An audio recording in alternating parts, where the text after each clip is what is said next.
মনে প্রশ্ন আসবে না? জগন্নাথের মধ্যে তিনটে রসই আছে।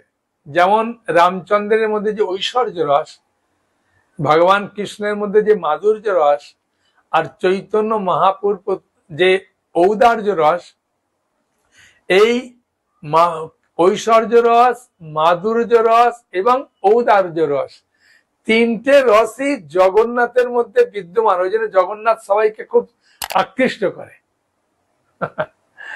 আসলে ভগবান জগন্নাথ দেব চান এই জগতের সমস্ত মানুষদের তিনি কৃপা করবেন, উদ্ধার করবেন। সেই জন্য মূল বিগ্রহ কখনো রাস্তায় বেরোয় না, বিজয় বিগ্রহ বেরোয়।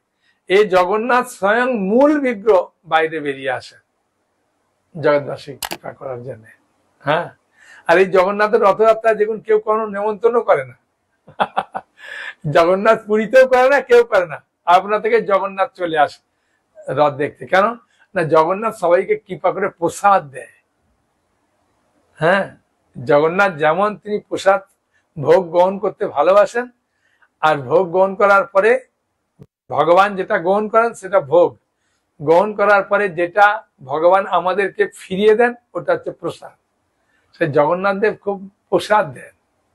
হ্যাঁ, সেই জন্যে জগন্নাথ দেবের জগন্নাথের খাজা খুব প্রিয়, বুঝেছেন? এই এক একটা কাহিনী বলবো।